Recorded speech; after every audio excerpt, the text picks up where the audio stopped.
This channel does not promote any violent, harmful, or illegal activities. All content provided by this channel is meant for an educational purpose only.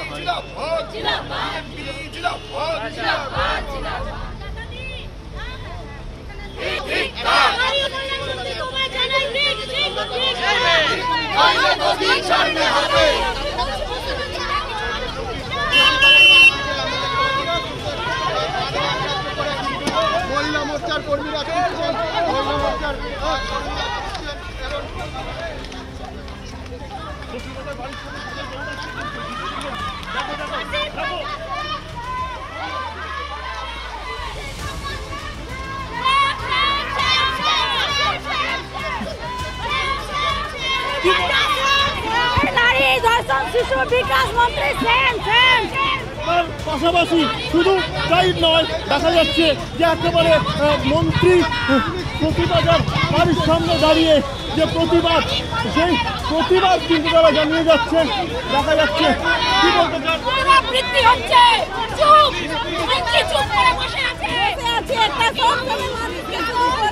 রীতিমতো police নাজেহাল এবং পুলিশের তরফ থেকে বারবার আইন শৃঙ্খলা বজায় রাখার জন্য বলা হচ্ছে।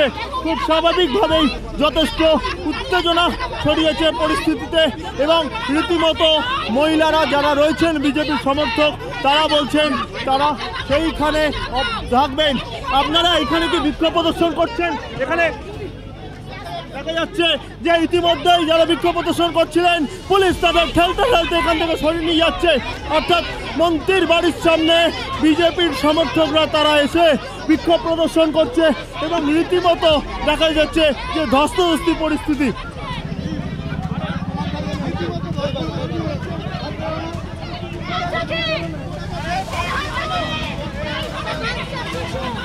যে পরিস্থিতি হলো, পুলিশকে জিজ্ঞাসা পরিস্থিতি কেন হলো, পুলিশ আন্দোলনকারীদের আটকানোর জন্য ব্যস্ত।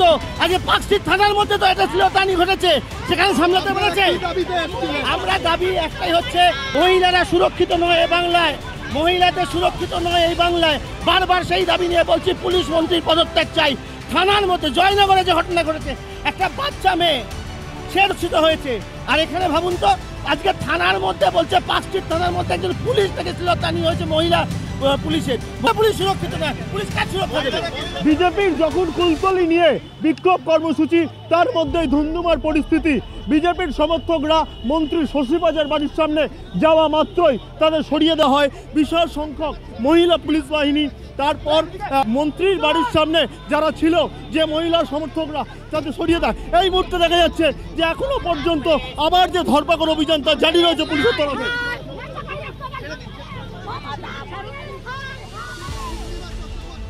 বারবার ধস্তাধস্তি হচ্ছে।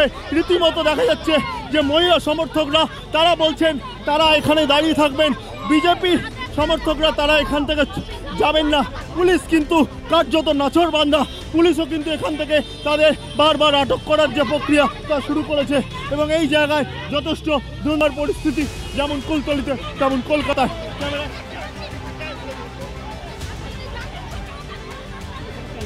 ধস্তাধস্তি কেন হলো পুলিশকে জিজ্ঞেস করুন, আমি জানি না কেন ধস্তাধস্তি হলো। দেখুন, প্রতিবাদ করতে গেলে প্রতিবাদ শান্তিপূর্ণ প্রতিবাদ, খুব বেশি তো মানুষ ছিল না যে মারপিটের জায়গা ছিল।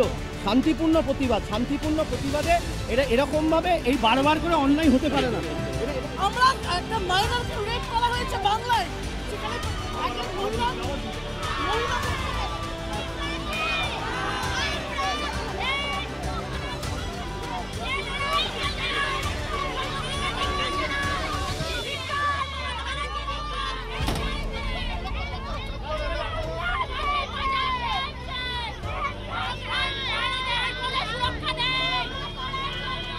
ক্যামেরায় অরিতের সঙ্গে টিভি9 বাংলা।